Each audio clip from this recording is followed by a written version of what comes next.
Bom dia, professor. Tudo bom? Meu nome é João Batista e essa aqui é a minha resolução da nossa questão bônus 2.2. Primeiramente, a gente vai ler essa questão bônus aqui e depois a gente vai resolvê-la. Resumindo, basicamente o que a questão bônus pede é que esse teorema, que eu vou já dar uma lida nele para a gente poder entendê-lo melhor, eu vou explicar a prova desse teorema em seus mínimos detalhes. Então, deixar ela bem explicada, bem didática de se entender. Ok? Vamos começar realmente lendo esse teorema para a gente ver o que a gente está querendo provar a sua corretude no final das contas, né? A gente tem aqui o teorema 4.10, que ele fala um pouco sobre funções parcialmente computáveis e conjuntos recursivamente enumeráveis, né? Então, seja f de x uma função que a gente sabe que é parcialmente computável, e seja S o conjunto definido da seguinte forma. S é f de x, tal que f de x para com a entrada x, né? A função f para com a entrada x. Ou seja, em outras palavras, né, S é a imagem de f. Né? Que faz sentido porque basicamente o que a gente está fazendo aqui é pegando o resultado da função f para todas as entradas onde essa função realmente termina, ela realmente computa esse valor aqui, ela não para por algum motivo. Ela para no final, né, quer dizer, ela não entra em loop finito ou é indefinida por algum motivo, certo? Então, é isso aqui que a gente quer provar, faz sentido, mas a gente tem que realmente provar isso aqui usando as definições e os teoremas que a gente já sabe, ok? Então, antes da gente realmente partir para a prova, vamos entender um pouco mais sobre esse teorema para a gente realmente dominar o que a gente está querendo provar aqui. Então, o primeiro passo, vamos raciocinar um pouquinho sobre o conjunto S que a gente está querendo provar, certo? Coloquei aqui de novo a definição do conjunto S que foi dado na questão. E, bom, vamos só lembrar também que f de x é uma função parcialmente computável, certo? Ela não necessariamente é uma função total. Então, o que a gente tem aqui é um mini esboço que a gente teria só para a gente ver como que essa função f iria se comportar e quem seria o nosso conjunto S, né? Então é como se a gente tivesse aqui os elementos do domínio da nossa função e aqui os elementos da imagem e a gente teria esse mapeamento feito pela função f de x, logicamente, né? Como a gente já aprendeu em funções nas diversas áreas da matemática e lógica que a gente já viu. E como a gente sabe que S é a imagem da função, a gente sabe que S vai se referir a esses elementos aqui que estão sendo correspondidos pela sua entrada em F, ok? Então dá para visualizar um pouco melhor o nosso conjunto S, né? Não vamos se ater muito a essa imagem aqui, ela é só realmente para fins ilustrativos, né? Não está nem um pouco precisa aqui, mas só para a gente entender um pouquinho mais sobre o que a gente está trabalhando, né? Que conjunto S é esse que a gente está trabalhando, ok? O segundo passo é, bom, a gente entendeu sobre o conjunto S, né, e a gente quer provar que S é recursivamente enumerável. Mas vamos lembrar, o que é um conjunto recursivamente enumerável, né? A gente tem algumas definições e algumas coisas que podem ajudar a gente, né? Eu coloquei elas aqui. Primeiramente, vamos só lembrar aqui, né, que o nosso S é definido dessa forma e que a gente quer saber se S é recursivamente enumerável. Mas o que realmente define o conjunto como recursivamente enumerável? Bom, vamos começar pela própria definição do livro, né? Que o livro define da seguinte forma: seja B um conjunto contido ou igual aos naturais. Né?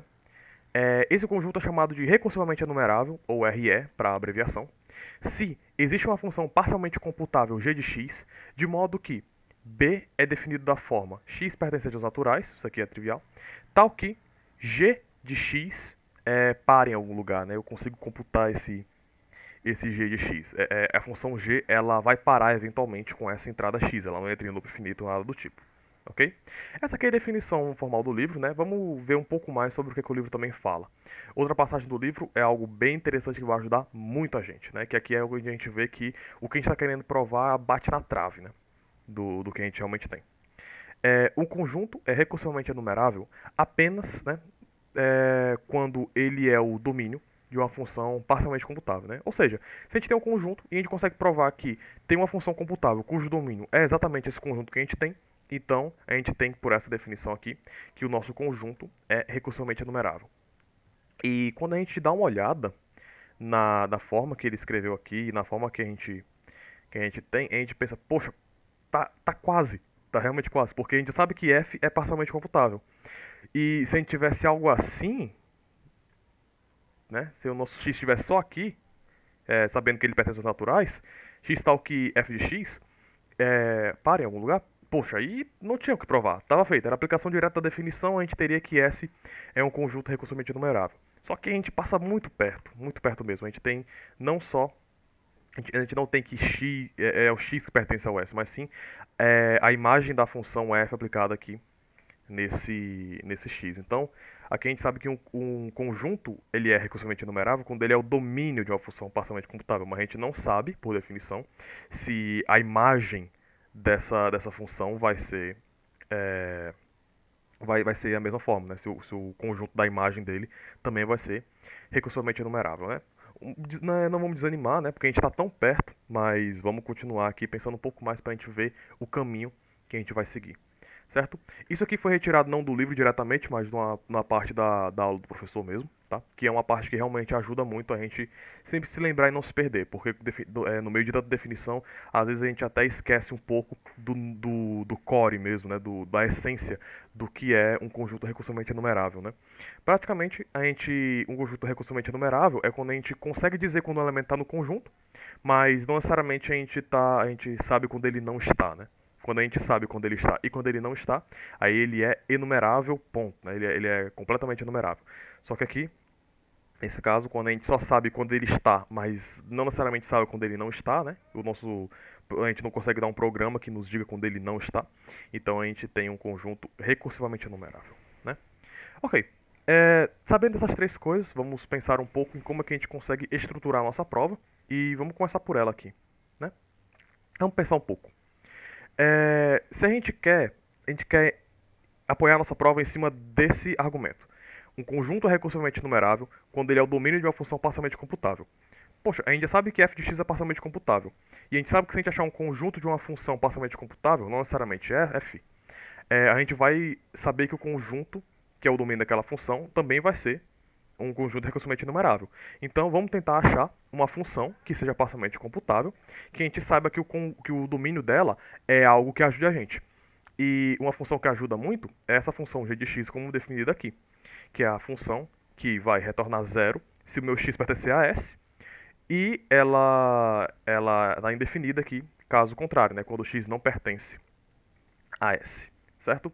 Só lembrando, como é que a gente tinha o nosso conjunto S para a nossa função f, né? Ele era a imagem daquela função, então é como se fossem os elementos aqui que eu circundei aqui de azul. Só que, quando a gente define g de x dessa forma, S pode ser definido dessa forma aqui de baixo, tá? S é x, tal que g de x computa alguma coisa, a gente dispara eventualmente nesse input x, tá? Porque da forma que a gente definiu aqui, g de x só vai parar se meu x pertencer a S. Então, se eu pegar todos os x de modo que g de x para, eu vou ter todos os x que pertencem a S. Então eu consigo definir S dessa forma, certo? Só que, pensa um pouquinho, a gente sabe lá, né, com aquilo que a gente está se apoiando, né? Um conjunto é recursivamente enumerável quando ele é o domínio de uma função parcialmente computável. Então, poxa, aqui a gente já tem um domínio, porque quando a gente para para pensar, a gente não tem mais essa abordagem aqui, né? Porque agora a gente está olhando para G. E ele está mapeando para zero aqui, mas esse zero é um valor arbitrário, é só para dizer que ele para em algum lugar, né? Ele não precisa retornar nada de muito trabalhoso para a gente, basta ele retornar alguma coisa. Se ele retornar alguma coisa, a gente sabe que ele parou, né? Então, o que a gente tem aqui é, de novo aqui, o nosso domínio, só que agora todos os elementos que realmente param vão aqui para zero, certo? Mas o importante é que agora o nosso S, ele está aqui, ó, no domínio da nossa função, e não mais na imagem. Se ele está no domínio, a gente consegue aplicar diretamente aqui a nossa definição, né? Se ela é o domínio de uma função parcialmente computável, então a gente consegue saber que o conjunto que está representando esse domínio aqui, ele vai ser um conjunto recursivamente enumerável. Então, aqui a gente pode até pensar, poxa, conseguimos, né? Foi fácil, até chegamos no final aqui. Não necessariamente, porque a gente sabe que f de x é parcialmente computável. Mas nada garante que o nosso g de x aqui vai também ser parcialmente computável. Então a gente vai ter que fazer vai ter que ter um pouquinho mais de trabalho em cima do nosso g de x, só para provar que ele é parcialmente computável. Porque aí sim, se ele for parcialmente computável, então o conjunto que é o domínio dele vai ser o S, e aí, pela definição, S vai ser um conjunto recursivamente enumerável, certo? Mas a gente vai ver que provar que esse carinha aqui é parcialmente computável não vai ser a coisa mais trabalhosa do mundo. A gente já tem que o nosso f de x, que a imagem dele é o conjunto S. A gente sabe que ele é parcialmente computável. E como a gente já viu diversas vezes na nossa disciplina, Basta, para mostrar que um conjunto ele é parcialmente computável, né? Um conjunto não, perdoe. Uma função é parcialmente computável, basta que a gente consiga escrever um programa para ela. Se a gente conseguir escrever um programa, essa função ela é parcialmente computável, né? Então, vamos lá. Primeiro vamos lembrar que f de x é uma função parcialmente computável. Então, o que isso significa? Que eu acabei de falar. Existe algum programa que computa essa função. E esse programa a gente pode chamar ele de P, e mais especificamente a gente tem uma certa codificação, como a gente viu lá na parte de programas universais, desse programa P, que a gente vai chamar de P minúsculo aqui, Pzinho, certo? Ou seja, a gente consegue pegar esse programa P que computa a função f e codificar ela no número P aqui que a gente vai utilizar já já, certo? Então, bem simples isso aqui, não precisa argumentar muito sobre, vamos continuar aqui trilhando o caminho para definir, realmente provar que g ele vai ser uma função parcialmente computável e chegar no nosso final feliz, certo? Então vamos lá, qual é o programa que computa g? O programa que computa g vai ser esse programa aqui, certo? Não vamos nos assustar com esse programa, ele tem realmente algumas partes aqui que pode ficar um pouco estranho, dar um nó na cabeça, mas vamos tentar ler ele e entender esse programa da maneira melhor possível, ok? Coloquei aqui o g, a definição de g de x só para a gente não se perder, né? Ou seja, sempre que o nosso x pertencer a S, ou seja, ele for a imagem daquela nossa função f de x, retorna zero. Se não tem o que eu computar, ele vai ficar em loop finito, ele não vai conseguir computar direito, certo? Então, o que a gente está fazendo aqui? Se não STP, que eu vou já lembrar o que é essa função STP aqui, dizer P minúsculo, que é o nosso programa, né, o nosso código do programa, T vá para B, né, que é essa linha aqui. E antes de eu continuar explicando aqui, vamos só lembrar o que é essa função STP. A função STP, como está definida aqui embaixo, ela está definida dessa forma aqui. Ela recebe um conjunto de entradas, um y e um t. E o que ela faz aqui? Ela vai responder, né, se o programa y para depois de t ou menos passos, dado essas entradas aqui. Então, como a gente está usando ela aqui com 3 entradas, o que a gente está querendo dizer? O programa P com a entrada Z para em até t passos, certo?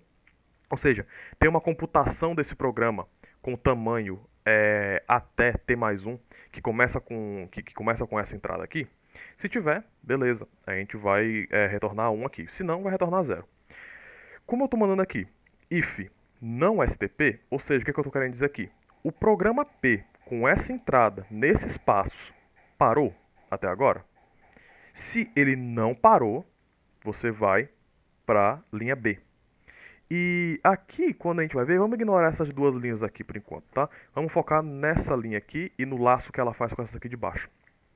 Nosso programa começa com Z e T, obviamente, começando em 0, né? Então, se o programa não parar com a entrada 0 em um passo, no caso, né? O que ele vai fazer? Sempre incrementa Z e se Z for menor ou igual a T, vai para essa linha A aqui, que é a nossa...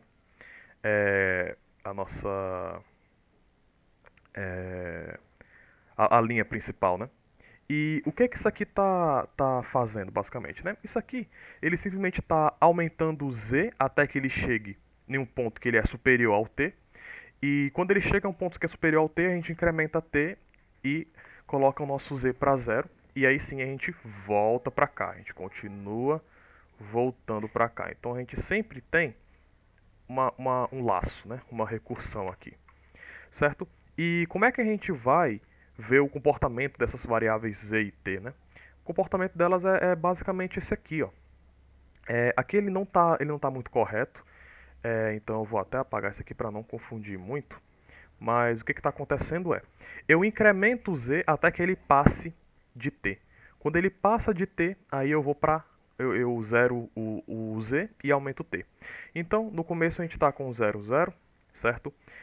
Ele não passou ainda, mas só que aí quando a gente chega aqui, ele vai incrementar. Então ele vai ficar 1 e 0. Como ele passou, vai ficar o meu t sendo igual a 1 e meu z igual a 0. Depois eu vou e incremento o z, aí depois ele vai passar para 2, ele vai passar aqui do nosso t, então a gente aumenta o t e coloca o z para 0, e assim vai. Então a gente percebe que o que ele está fazendo aqui é um simples contador que o que está acontecendo eu estou incrementando o z até que ele chegue num certo t, quando chegou, aumento o t mais um pouco e vai zerando o nosso z, né? Então o que ele está fazendo aqui, ele está tentando, né? Com 0 passos, entrada 0. Com 1 passo, entrada 0 e entrada 1. Com 2 passos, entrada 0, 1 e 2. E assim por diante. Ou seja, ele está testando todas as possibilidades que a gente tem de entradas e de número de passos que podem fazer aquele nosso programa P, né, que é o que computa a função fx, para ver se esse programa para.